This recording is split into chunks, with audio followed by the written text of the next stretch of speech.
Hello, this is Malorian, and this is going to be the next game in the Bretonnian Campaign. I'm going now into Game 7.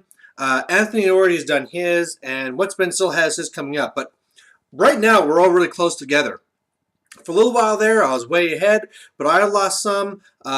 What's Been also lost some. Anthony's been having some trouble. So really, we're getting pretty close here. We're pretty much, nose to nose type thing. So every single virtue counts.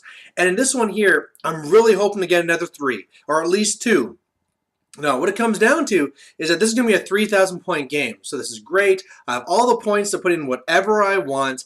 And, with this, though, there's almost like a little negative because I'm starting to have more fun with this. One of the things that's almost completely stupid is that I played the one game with no magic, right? Because you couldn't take any magic. I'm starting to like the idea of taking no magic. All the way through 7th and 6th, I took no magic there, or at most like one little scroll caddy. It's like, you know what? I can deal with no magic. This is easy. So I've done that to myself. That's going to hurt. And the other thing that's going to be hard is I decided, you know what? I also really like that hippogriff model. So I brought him out again. So we're going to try out the Lord on the hippogriff. The last thing that's going to be also difficult is I said, hey, what's the virtue I got to work on? The virtue of purity. That's the one where you don't get to pray. So I'm going to have a Bretonnian army with no magic, no blessing saves except for the ones that start with it, and I got a Hippogriff Lord, which is very competitive. But either way, I'm going to be up against a Warriors of Chaos player that I've known for a long time. I know he really likes taking lots of warriors, and hey, if there's one thing that Bretts like to kill, it's warriors.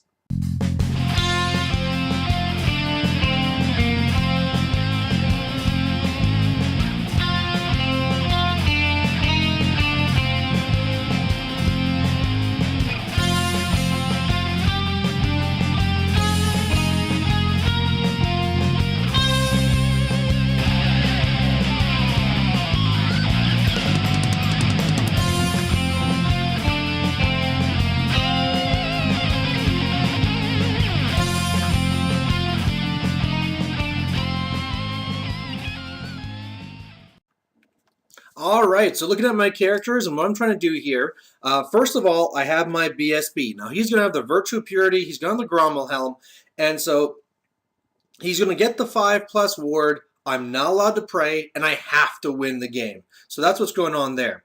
For my Lord on the Hippogriff, who's going to be my general, for that dude there, he is having the Virtue of Audacity. So his special thing he gets from that is if I'm up against something with, I think it's higher strength, I get to re-roll to hit and damage. But to hit won't really matter because I am taking the Silver Lance. I also have the Charm Shield, so he won't be too bad. And yeah, he's on a Hippogriff, so flying around, killing stuff. I'm hoping to get him right into those characters, or, monsters really isn't his forte, but hey, if it's a weak monster, I can beat it. Then finally I got my last Lord. He's the one with the virtue of the Knightly Temper. Now for this one, every single time I do a wound, I get an extra attack. So that's pretty awesome. However, I have to kill at least 4 models on the charge. Not as awesome. That's pretty tough. And so he has a lance, and he has the enchanted shield and the Dawnstone. So he's a little bit more tanky and kind of killy. I actually really like that build. That's something I might take in a regular game that I normally hadn't taken before. All right, so looking at his army, on the far left here, he's going to have 20 of these warriors. They have the Marcus Lanesh, they have shield, banner, I'm not sure if there's a champ, and there's a hell cannon in the back. Then here's his big unit. Now, he told me in the beginning, like, oh, you're not going to like this. You're not going to like this. I got something that's going to give you a lot of pain, and this is it. He actually just painted it up for this game, I believe, and it is a horde of 40 warriors with Mark of Nurgle, and they have shields and halberds. So pretty damn elite. There's also a BSB in here. You can't really tell it because they're both banner guys. So I think it's the left banner guy, which is actually a BSB. Not really too sure what he has. But yeah, this is something actually that I'm not that worried about because yes, it hurts. However, if there's one thing that Bretonnians are good at, it's breaking elite blocks like this because I can get multiple lances in there. I'm going to take away your steadfast, and even though you might kill a lot of me, I'm still going to kill more of you, and you should break and I'll run you down. The problem here, though, is that normally this would be a given, and without my 5+ ward from the blessing, this is a lot more of a worry. But still, I think if I can get 3 blocks in here, maybe get them the Hippogriff as well. I'll just break these guys on the charge, if there's no Crown of Command. Meanwhile, on the other flank, there is another 20 warriors, Lanesh Shield, Banner, blah, blah, blah. He also has a level 2, which is going with Shadow, and he gets an extra spell. He gets channeling on 5+, and he also gets the extra dice to try and channel. So that'll be a little bit scary with no magic to stop. He got Occams, he got, reducing my weapon skill and also reducing my strength, I think. Either way, he has then another Hell Cannon, and then he has his Chaos Lord on Manticore. And you know what? This isn't all that competitive. However, if you don't have a cannon, it's a lot more scary. I know that the way he usually likes setting him up is he has +3 attacks, so lots of strength 5, like 8 strength 5 attacks. He likes having it with the Helm of Many Eyes. He's rerolling the hit. So really, he's an infantry killer, but he's not really a knight killer. You're not getting a Thunderstomps. I'm still getting a 4+ armor. Normally, I get a 5+ ward, just not in this game. All right, on my side, I got 9 questing knights. I got 5 Knights of the Realm, 9 questing knights. Then I got 15 of my Knights Errant, and they have full command, and they have the Errantry banner. Then over here, I got 12 Grail Knights, and they actually have this banner of Swiftness. There is another big unit of the Knights Errant, and they just have the banner. Then I can see my Hippogriff Lord, and then I finally have my Knights of the Realm. My Templar Lord has to also be in that unit, so both units, characters rather, are over here with them. They have the Flaming Banner, won't really come up. And then finally on the far right, another 5 Knights of the Realm. So we're just doing pitched battle. We just kind of threw around some terrain. Lots of trees in here. But you know what? I'm not too worried about that. I mean, if nothing else, hopefully it'll take away his steadfast. No, he's not going to go to the woods. It'll mean that I'm going to have a few guys crashing as I go through, but no big deal. So really looking at the battle plan here is on the very middle, that's going to be the big points. I need to hit that. I need to go big. So I have both units of Knights Errant and my Grail Knights all ready to smash into that big Nurgle unit in the middle. Actually, at this point, I didn't know I had the mark of Nurgle. That could have really changed some numbers there. But also, the Hippogriff is in there to try and scare off the Lord, which I'm very happy is on the far right. If it was central, that'd be more of an issue. But he's there, and he'll also join into combat wherever needed. What I'm hoping I'm going to get for a matchup is his Manticore fighting my Knights of the Realm. Because, like I said, my Lord over there has a 1+ save rerollable. So against all the strength 5, I'm having 3+ rerollable saves against all of that. I have a lot of static combat res in that unit. I could just break this guy on combat res. So that's kind of the hope. But, I mean, you never know what these flying monsters will do. Otherwise, with his 2 other blocks, I have the 2 units of questing knights in the unit 5 that might be able to deal with the unit on the left. It really depends on what he does with them. And the unit on the right, I don't know what he's doing with them. Right now they're behind the building. I really hope they go inside the building because then I don't need to worry about them. But I don't know if they're going to go up the right side, the left side, or what. So really at this point, I just have to kind of see what he does. Alright, so first thing he does in his turn, because like I said, I didn't pray, but he won first turn anyway, because that's the way it happens. But he goes with his magic, and he's going with some little stuff, doesn't really matter, and he automatically gets a irresistible force. And he gets the big, huge, detonation one, of course, right? The huge, massive, the worst one possible. And so with that, he killed off 6 of his warriors and 1 from the Nurgle, and also lost a wound on his guy there. And so that was pretty bad luck. Next up for the bad luck is in the shooting phase. This one misfires and eats all of its troop guys, all of its handlers. So really now it's like leadership 4 and probably just going to wander around stupid. Otherwise, from his shooting, he was only able to kill 1 Grail Knight. They're immune to psychs, they don't care. And it really looks like this. So again, it looks like now the unit on the right is trying to go into the building, and that's fantastic. The Manticore on the right just zipped up very quickly, and actually with the direction he's looking at, I think he's tempting those 5 knights to charge him, which I'd never do. But now I can probably just run right past him and he'll have to, basically lose a turn turning around. On his magic, he did make it so, he has debuffs on those 2 units. You can see my skull dice, but one of them I'll dispel because it remains in play, and the other one I'm not charging this turn. So on my turn, it was actually very, very simple. It was really just move up. I'm really setting it up so that he needs a 9 to charge in with his middle unit, which really was way too close. I should have gone back another inch to make it a 10. And then otherwise on the left side, he needs a 10 over there, so I'm feeling really safe there. The Lord is ready to go in for a flank. So, he's going to be doing great.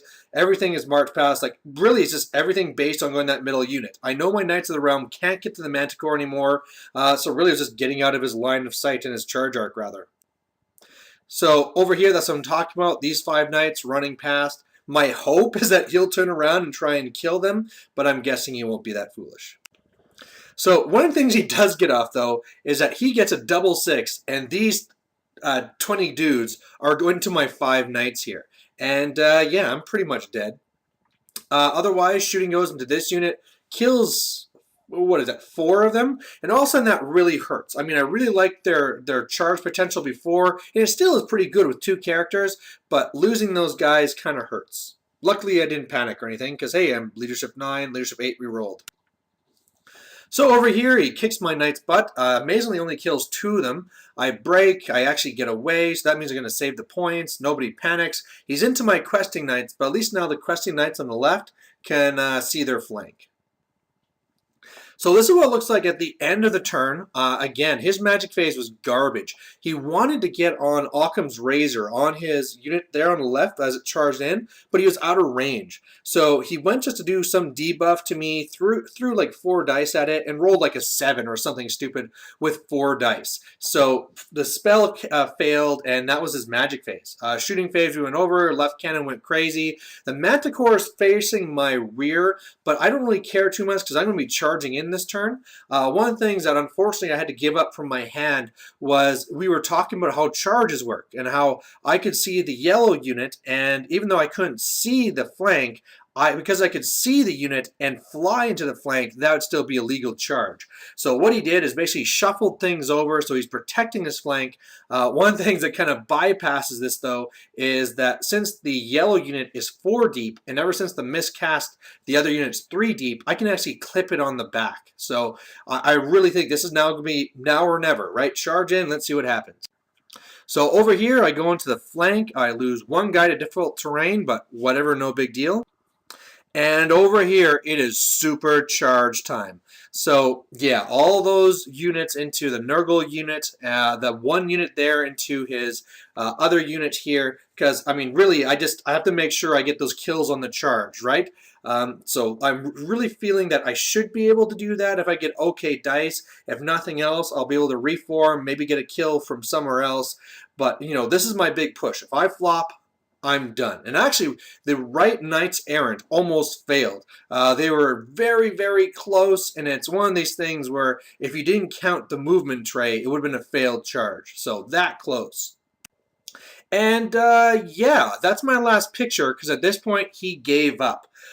We first rolled the big combat with the Nurgle guys, and I destroyed them, killed tons of them, it broke them, ran them down. There was no stubborn crown. I just beat him in combat by a whole bunch. One of the things that did kind of mess up that one is that when he was rolling against the first unit on the left, he forgot that he had halberd. So even though he rolled a bunch of 1s and 2s, which we thought were not wounds, those 2s should have gone through. So even with that, I still would have, I have a 4+ armor, and I still killed so many of his guys, it wouldn't have mattered. But when that broke, he just gave up.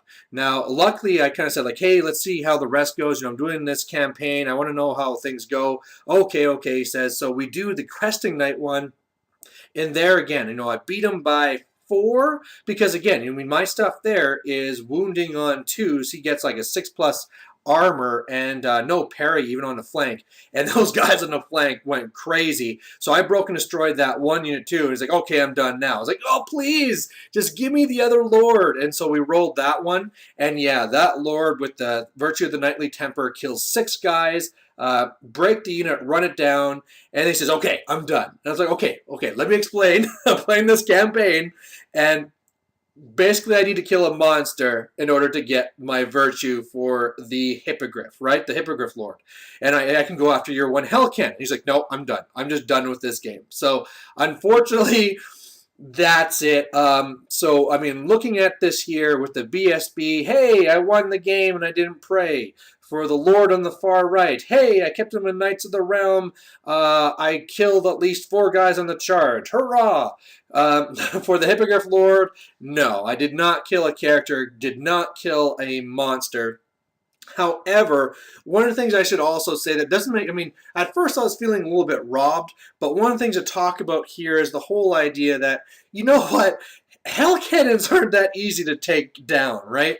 Like, I know I'm hitting automatically when I go in, but he's like toughness 6, he has a 5+ ward, you know, even then, like, I'm not going to kill him on the charge. He's unbreakable, and then it'd be a really grind fest. You know what? He just might kill me because this guy does not have a good armor save or anything, right? He gets in there, he's hopefully for a flank, and that's it. You know, he's better at finding a weaker character and killing him off. So, you know what? I mean, whether he went in there or not, I've been like 50-50 whether I could have beaten that hell cannon. And, yeah, so there you really have it. 2 virtues out of 3, I'm not going to complain too much about that. That's still fantastic. So looking at the overall table and summary here, right now, me and Anthony have each played 7 games. He has 9, I have 8, and, you know, with all the virtues I lost, I'm feeling pretty good about that. Once Bitten is down at 6, but remember, he has a game in hand. And so this is what I'm talking about, where it's really close right now. Because, I mean, if he gets no virtues, okay, that's bad. If he gets 1, he's, you know, just 1 behind. 2 tied with me, 3 tied with Anthony. So it really is very neck and neck here, coming down to the last few virtues. So thanks for watching, and unfortunately I couldn't give you a full game, but hey, at least you got to see some Bretts kick some butt. Okay, bye.